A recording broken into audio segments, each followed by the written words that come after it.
All right, Wrestlepalooza. I believe I pronounced it right this time. I tried a couple of times and I thought I mispronounced it, but I've been pronouncing it correctly. Wrestlepalooza. But before I get started, I know there are going to be people that's going to say, dude, what happened to All Out? I thought you were going to do that. I was going to do it, but I forgot Wrestlepalooza was on the same night at a different time. So I decided, you know what, executive decision, I'm going to watch Palooza, then I'm going to do All Out the next day. So I will watch it tomorrow, and then I will do a review of it. That's what's going to happen. But I'm going to make this very clear. Don't leave any messages about what happened in All Out. Don't.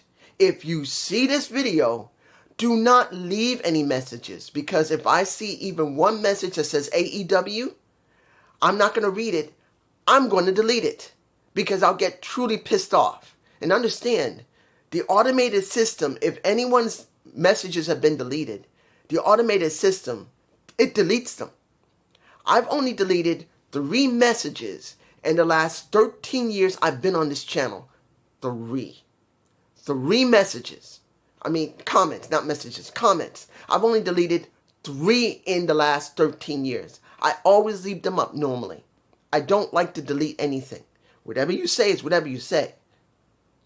Now, I don't delete them. But if anybody leaves any information about All Out and AEW, I will delete your message before even reading it. If I see AEW at any time on any part of it, I will delete it. So don't mention anything about AEW All Out. Do not. And don't be sneaky about it. If I see anything with AEW, I'm deleting it until I see All Out and find out how bad or good it is. But, as you said, that sounds just, I sound really mean saying that. I don't like doing that. But please, I don't want to delete any messages. I don't want to know anything. Don't leave any messages about All Out or anybody that was in All Out. Don't. Please. Now, I already gone 2 minutes of this. Let's make this very clear. You see the title. And it's true. It was nice, but very predictable. Let's make this very clear. Yes, we got a couple of surprises. Let's make it clear. We did. We got a few surprises. But this show was so formulaic. I knew what was going to happen. Not because I think I'm a wise ass. It's because they didn't want to change anything. Let's make it clear. This was not really meant to be something special. They kept saying this was incredibly special. 5 matches, and none of it really felt very, very special. Yes, AJ Lee was there, and I will talk about that, and I loved it. But if you look at the entire show itself, taking away what happened with Stephanie and what happened with The Undertaker, which I'll talk about in a minute, in the Hall of Fame, honestly, there was not anything really special that happened. There wasn't. Now, let's go to the surprises that we saw. 1, Pat McAfee came back to do 1 match, I believe. 1 or 2 matches. Wasn't bad to see Pat there. I was all right with it. I'm glad to see Pat. When you see Pat come out, you see everyone happy to see him. Hell, Paul just grabbed his ass like he was his best friend. He was hugging him like crazy. Now, he could have been doing that just for the camera, but I do generally believe that. I think he really does like Pat. So him doing that was fine. And then, of course, you seeing that the fanboy or fangirl and Michael Cole going crazy seeing his best friend. And I want to say this. When you see Michael Cole, and I kind of wish they do a documentary on Michael Cole. I'm being honest here. I'm not a coal miner, as he once called himself. And anyone who liked him. But honestly, anyone that has not done any general interviews from WWE, because you got Jey Uso, you got Roman Reigns, you got Stephanie McMahon, you got Triple H, you got movies on a whole bunch of people. Damn, Rock had one. I truly believe that the one that needs to have something done about himself is Michael Cole. He's been there now 27, 28 years. He's been there since the 90s. He has gone through every era that the company has had. From the golden era into the somewhere between the golden era and the attitude era. He came in the ruthless aggression era, the horrible era that we got in the 2010s, and now this era where we went from TKO merger to now Silver Lake taking over TKO. He's gone through it all. And I do believe that he deserves to at least have a video done on him, other than Pat McAfee. It should be something on the WWE website, or at least on WWE's YouTube channel. Something. That's just me. Let's move on. Now, let's get to the elephant in the room.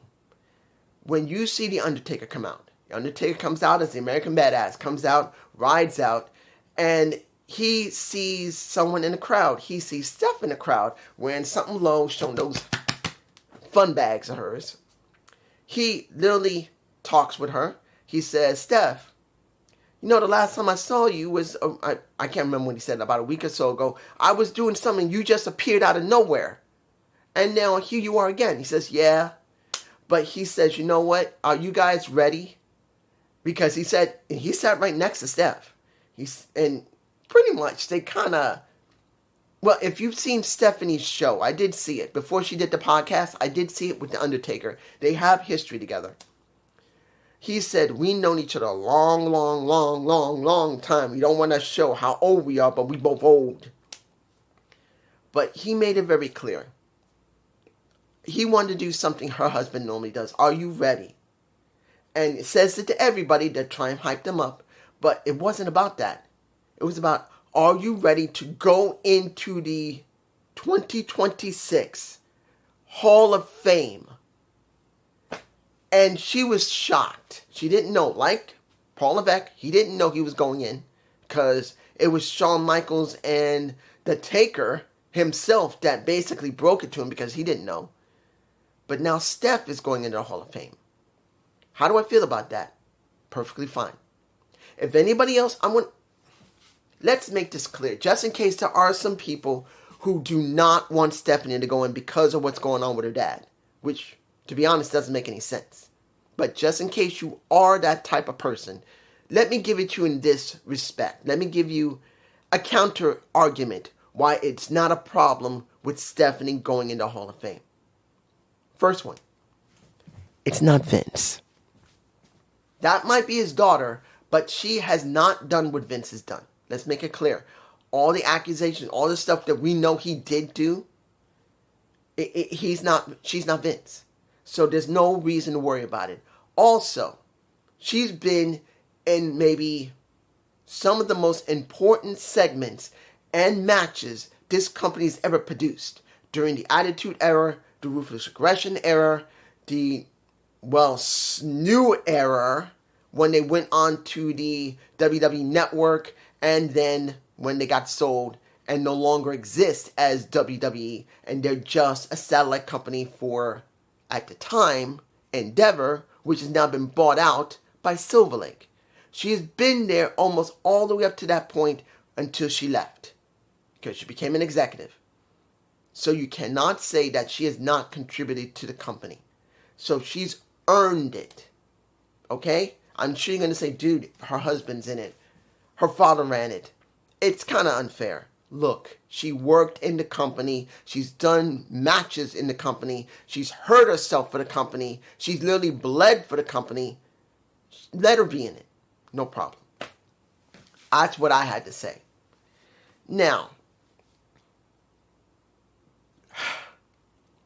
one thing I got to say, during the show, not taking away from the matches, I don't know about you, but due to the fact of how I had to watch it, and I bought the app, paid for the app,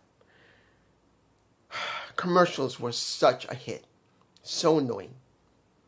I know that's what it had to be, but if this is supposed to be, and this is what gets me. Pay-per-view, fine. Or PLE, fine. It's on, you are now on ESPN. It is on their network. You just paid a good amount of money for ESPN so you can see them, and there is commercials. I literally got break. I think I got a shot of it. It's in my face, of those breaks. I don't know if I have the shot. I don't remember if I did. I think I did. But if it's there, it's in my face. And I'm like, dude, I paid for this. I paid for it. You would think as the first time to being on ESPN, you don't need a break or commercials. Come on. All I got was music and whatever, if I even have anything, it's in my face. If I don't, sorry guys. But I'm like, this sucks. It would have been nice that they just gave us some type of segment or something. Something. But we didn't get that. I'm sure other people probably got commercials. I just got a break where there was music. But anyway, let's move on to the first match, which I'm going to be honest here. Because they brought back Brock Lesnar to go up against Cena, I'm like, okay, it seems alright, but there really hasn't been much of a story other than what they made so many years ago. And since Brock is now back in the company, the main reason that he's doing that is to get some clout, to get a little more of a rub, because when he deals with whoever he's going to deal with, being a part-timer, because I'm sure he's a part-timer, they want to make sure he looks as strong as possible. And with only not 5, not 4, 3 more shows. We get him only 3 more times, guys. After that, John is done. He doesn't need to wrestle anymore. He kept his word. He stayed the year. And he's doing the last main event of the year. So, if he comes back at any time, it might just be in an in-ring segment. Maybe he'll manage somebody, or maybe he'll work in the back. You never know. I doubt he's going to wrestle again. If he does, I'll be surprised. But this is about building up Brock Lesnar, since he's been gone since the incident with Vince. He has not been there for 2 years. So they wanted to make him look as strong as possible, and that was that match. That match, you had Cena give him 3 AAs back to back to back, did nothing. And Brock at first gave him 3 F5s, a few, and you guys tell me below. I think I got a shot of him in his face. Dude, what happened to Brock? He is so red-faced. Holy shit. Look, Brock was always known when he was young that he still turned red. I mean, the guy turns red. It just happens. But tell me, have you ever seen him turn that beet red? That don't look good for Brock. Either it's because he has not trained at all, or he's had very little time to train, or he just is not Brock Lesnar anymore. For a guy like him to be turning beet red, just working in a ring in a match like that, and it's not because he got chopped or anything, his face just turned beet freaking red. That makes you wonder, is he alright? I mean, I'm not perfect. I'm not in great shape, but at least I'm generally alright. Now I don't just turn bright red with 100% stress, but he's wrestling and he's turning so beet red, way more than he was 2 years ago. You guys tell me below if you noticed. But he gave Cena 4 F5s. Was it 4? It was, yeah, by the time he beat him, and it was supposedly light work for him, he gave him 4 F5s. 4, after he took 3 attitude adjustments. The match was okayish for what it was. It was just meant to be a squash match for Cena to Brock Lesnar. He was meant to be squashed, and that's what we got. And then when it was over, what did we get? Brock decides it's not over yet, and not only did he do 2 more F5s to Cena, he also F5'd the ref, just for the hell of it. Now, I did see some of SmackDown yesterday. I didn't see the part, I did see the part where he F5s Corey Graves, when he almost looked like he was going to F5 a Michael Cole. I didn't see all of the show, only saw part of it. But seeing that he did that, and seeing he's doing this, just like I said, they're trying to build him up as a really reinvigorated badass, because he's been gone for 2 years, and they don't want to have any questions about what he's been doing for those 2 years. But I'm not going to lie here. Even though the match wasn't bad, it was okay. Seeing him turn that beet red so heavily makes me nervous. I'm hoping he's fine, but you guys tell me below. Next, the next match, which honestly made no sense. This could have been done on a SmackDown or on a Raw. It's going to be on Raw because the Usos on Raw now. You got the Usos versus pretty much the Bronsons, Bronx Breaker and Bronson Reed. And I'm like, look, Still love me Jey Uso. I do. I still believe Jey does have a story to tell. I know not everyone would agree that he could easily become the next tribal chief. I still believe he could become one, and they could have just sown the seeds for the last couple of weeks where he's been pushing around Jimmy, who, to be honest, is a better talker than Jey. I still love Jey, and at certain points, he can talk better than his brother Jimmy, but the one who talks consistently the best is Jimmy. I will not deny that. He's a better talker. Is he a better wrestler than Jey? They're both almost dead even when it comes to it. There's only certain situations you could see a little difference. And it counts then if you can notice it. A lot of times I don't always, but I could tell. But the match was fine. But then Jey did something, and it was a freak accident. And I want to make it clear, and I'm sure people say, dude, did you see what happened to Jey Uso? He's so stupid. No, he wasn't stupid. He didn't expect it to happen, but it did happen. I do believe I have a shot of it in my face. You see Jey lifting that chair and about to hit Braun Breaker in the back. But when he does, I couldn't catch the shot where he hits him, but it ricochets off his back because when you saw Braun, he was going like this. He was ready to take the hit. But Jey was not angled like this. He was angled straight down. And as he swung down, the chair ricocheted off Braun's back and hit him like that in the eye. Well, here actually. And he started bleeding. He went crack. And then he just started to bleed heavily. And at first I'm going, what the hell happened? And after the match, after seeing Wrestlepalooza, I had to see a replay of it, which I did. And I was wondering, when did he start bleeding? I don't know how he started to bleed. I didn't catch the initial hit to the head because it was so fast and it still looked like it hit him and it didn't bounce off, but it did. That chair ricocheted quickly off of Jey's head, and that's why he started to bleed. Now, do I believe this is over between the Usos, the Reeds, and LA Knight? No. I believe it's not going to be over between Jey and LA Knight. I believe they may actually have a feud which will either help LA to turn heel, or this will promote more and more of the little tidbits of, like I've said, Jey is showing the attitude like Roman did, and he's beginning to think that he is above his position. And eventually, if I'm right, you will see Roman go up against Jey again for the Ulafala. That's just me, you guys, simple below. Moving on to the next match, which was the one that we... Let me give it to you like this. Stephanie Vaquer versus Io Sky for the women's title that... Look, I'm happy Naomi is going to be a mom. I'm sure she's ecstatic to be a mom. I'm sure she's not happy about the timing, but she's going to love her kid. And I know woman's going to have to bust her ass to get her body back in shape after she has that damn baby. Her titty's going to grow big, that ass is going to get bigger, and she's going to have to work very hard to get her body slim again. Because it does happen, it doesn't matter if you're black, white, or whatever, your body bulks up after you have a kid.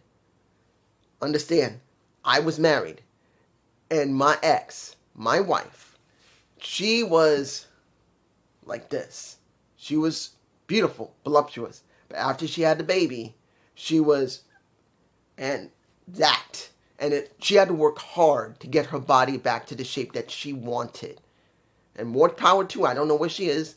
If she's still healthy, she's still happy and skinny, more power to her. But she had to bust her ass to get skinny again.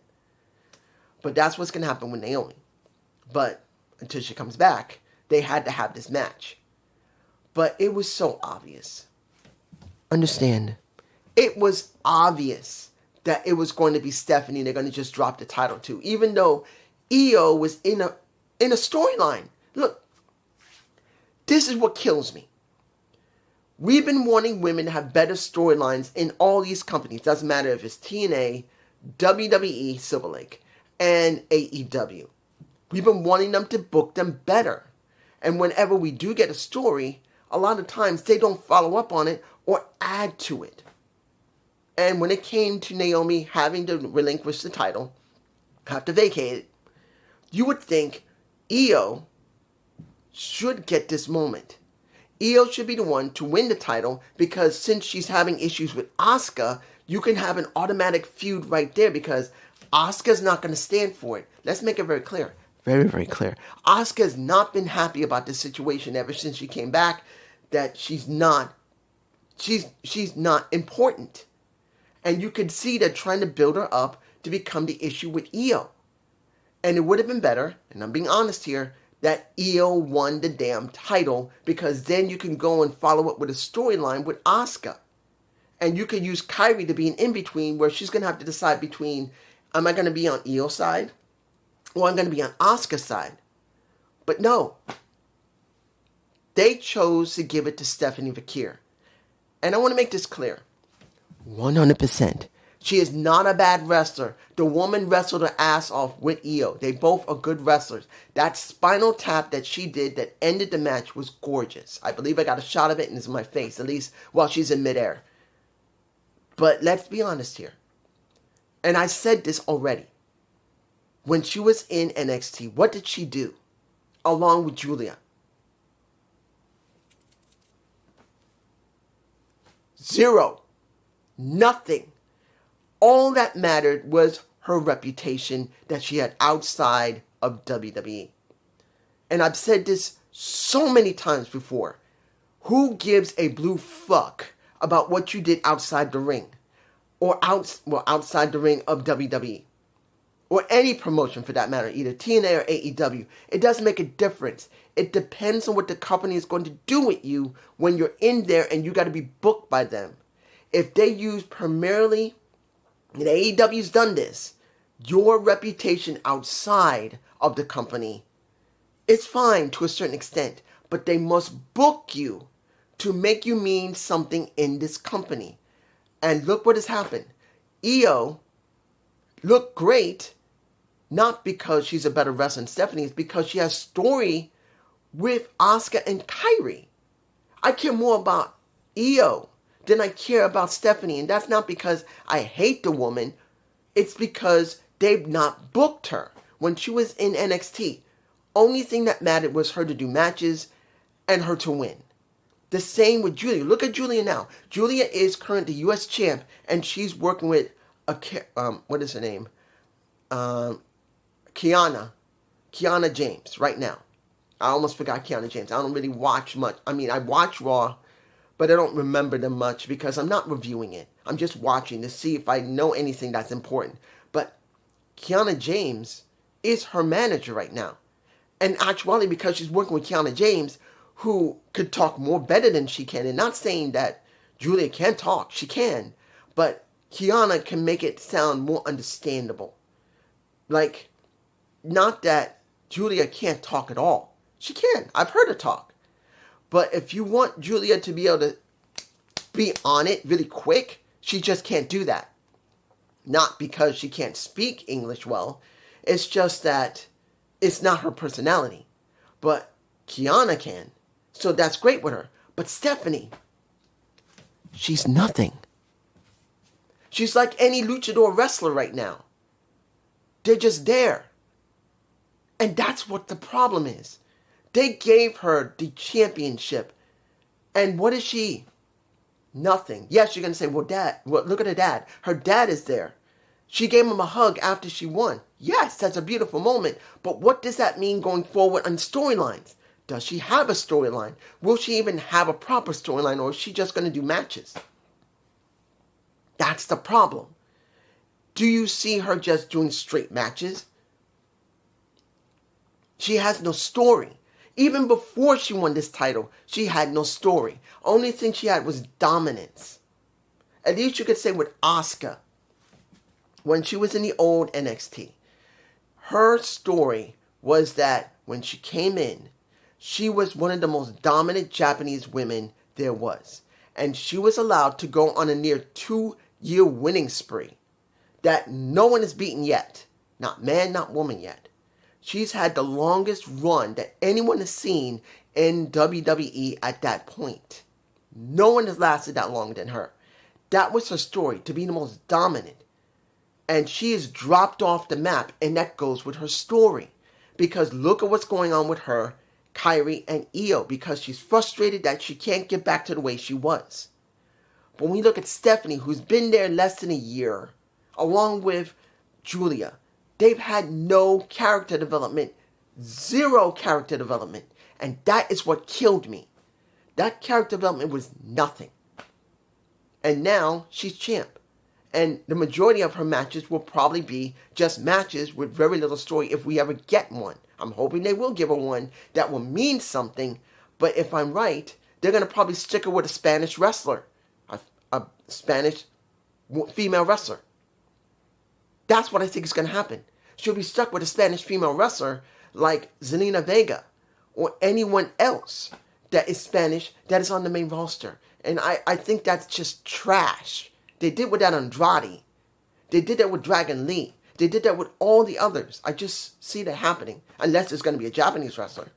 Moving on. The last two matches. Hang on. My battery kept going zzz, zzz at me. It was distracting. We get the match that I cared about the most. I'm being honest. This was the only match I cared about. There was no other match that I cared this much about during the show. And that was Becky and Seth versus Punk and his wifey that everybody wanted to be their friend, their girlfriend, and their fuck toy. No disrespect to April. That's what people thought back in the day when it came to AJ Lee. She was gorgeous. She was a gamer. Everybody liked her. Everyone loved her. Everyone wanted to fuck her. That's not a lie. I'm not trying to sugarcoat it for men or women alike. That is the perception that many people had for AJ Lee. They loved AJ. She was a good wrestler with one hell of a character when she acted crazy and also became the general manager and worked with Daniel Bryan as his wifey at one point. We never really saw both of them together except maybe twice. And we didn't know openly in storyline that they were engaged to be married or married. But we have her now. And this was the big question. Can AJ go? Will we see a good match here? And this was a fun match. I don't know about anyone else. Was it predictable? Yes. It was obvious it was setting up AJ to beat a Becky Lynch so she can go after the newly minted IC championship that she never had. She held the Divas title twice. She's never held the SmackDown or Raw title. She left well before that. But at this point, it doesn't really matter. We needed someone for Becky to deal with because we don't have anybody for Becky. Here's her challenger. And it was obvious they were trying to build that into it. And throughout most of the match, it was good. And I will say, Seth got a juicy bruise on the side. I think it when he got thrown out of the ring and into the chairs at the announce table. I think that's when he got the bruise. I don't know if I got a shot of it. It should be in my face. But that is when he got a nasty big ass bruise right around here or over here on his rib cage. It was big. But the match was fine. I didn't mind seeing AJ work. She worked pretty well. Admittedly, the one thing I felt that was overdone was when, how can I say this? When you see Punk working with Becky, it is obvious that if April was not in the ring with him, he needed to, one, pretty much GTS the woman in the damn face or put her into some type of hold, which he eventually did. He did put her into a sharpshooter. That was good. I was waiting for that. He had to do it. He said, I would never hit a lady. Putting a woman in a sharpshooter is not hitting a lady. That's just putting her in a damn hold, which was fine. But I felt that it was necessary, and I kind of wish it had been done a little bit earlier. Like he was throwing some hints that he was going to put her in a sharpshooter. And that's what I think was necessary. I mean, it looked like a couple of times you're going to do something to her, but I just believe that at least a couple of hints beforehand would have been better. At least that's from my humble perspective. You guys can tell me below. But it was pretty good. By the end, and seeing that the octopus was put on not just on Becky, but also Seth, I did like that. At least it showed they are willing. And look, let's make this clear. WWE did not like the women interacting with the men, barely at all. Very rarely or barely at all. Here at least, you can see, and throughout the last year or so, that they are willing to let women deal with men. At least to a certain extent. Not much, but at least to a certain extent. And then seeing AJ put the octopus on Seth was the wisest thing to do. She's crazy. She doesn't give a two damn flips. She's going to do what she's going to do. And I did like it. It was a good thing to see. It was a good thing that she did do it. I don't know about anybody else. The one spot, and I'm wondering how hard did she take that hit, is when Becky and her were on top of the announce tables, along with Seth and CM Punk on the other table. And when Becky threw her into CM Punk and how the table landed, I'm hoping she didn't get her waist hit here, right here, because that would have been a hard hit for her to take. But she seemed to be okay. And in the end, she won. So now, when we have Raw, you're going to see they're going to say, well, I pinned the champion. I want the IC title. So they can go from there, counting on how long, and this is going to be a big question, how long is AJ Lee going to be a part of WWE? If she have a long-term contract, my guess is probably maybe 3 to 5 years. We'll find out sooner or later that she's going to be staying longer than this, but it counts on how they're going to book and structure this story where AJ is going to be going after the IC title. And who are the women that she's got to go through to get there? She can't just go for it immediately, because if she does, it's going to suck. I'm making it clear right now. If AJ Lee just immediately starts having a program with Becky and not start trying to wrestle other women first before Becky, yes, she can still interact and get into a fight and stuff, but just go straight into that match, it'll suck. I'm saying it now. Final match. I'm going to say this right now. Didn't care. Because I knew it wasn't going to be anything important. Understand, even though Drew McIntyre has a built-in story where every time he tries to go for a world title, he has been screwed. He's been screwed by the Usos. He's been screwed by Roman. He's been screwed by Solo. He's been screwed by CM Punk. He's been screwed by Damian Priest. He's been screwed by anyone else under the sun. But, this has been going on for more than 3 years. And at this point, for me personally, I'm tired of his storyline. I want Drew to move on to something else. I want Drew to do something else. He's always whining and complaining, and it's time that they move away from him. Now, mind you, people still like it, and I won't ignore it. But for me personally, I'm bored with it. I've seen 3 years of the same thing with Drew, where every time he has an opportunity, he always loses it. Look what happened at the very end of the match. He wants to basically do a Claymore right into CM Punk, well, not CM Punk, to Cody's head, thinking about CM Punk, because he did the same thing. He's going to put him right through the announce table, the wall that's right under the announce table, and he hurts himself. And then he loses.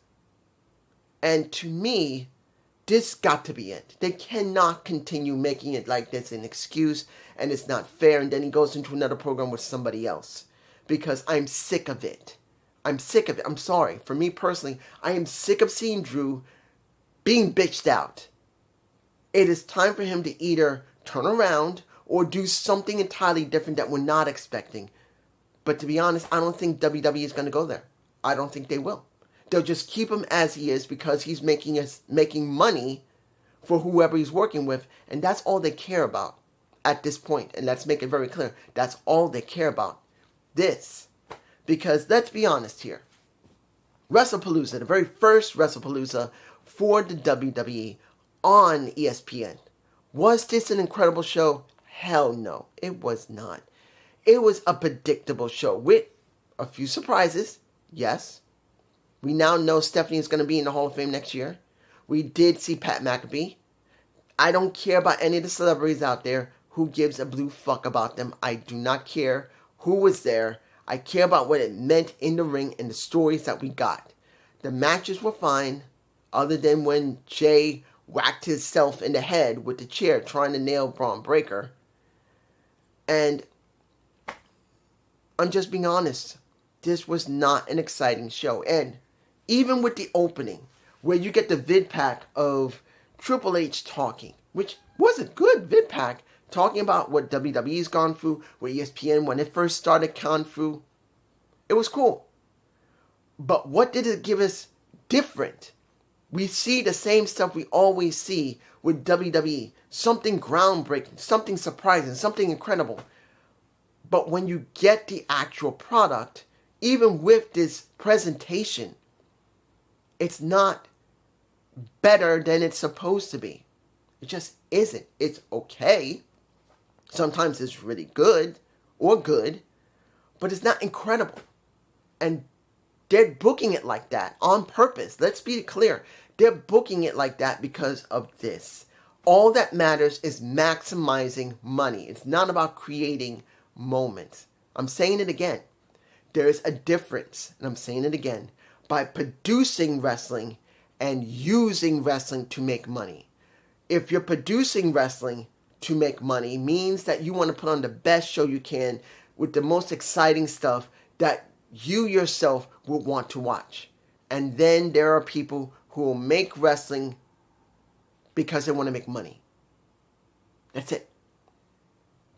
They're just making wrestling, using wrestling. They'll produce it, but they're using wrestling to make money. They're not trying to make moments. They're just using it.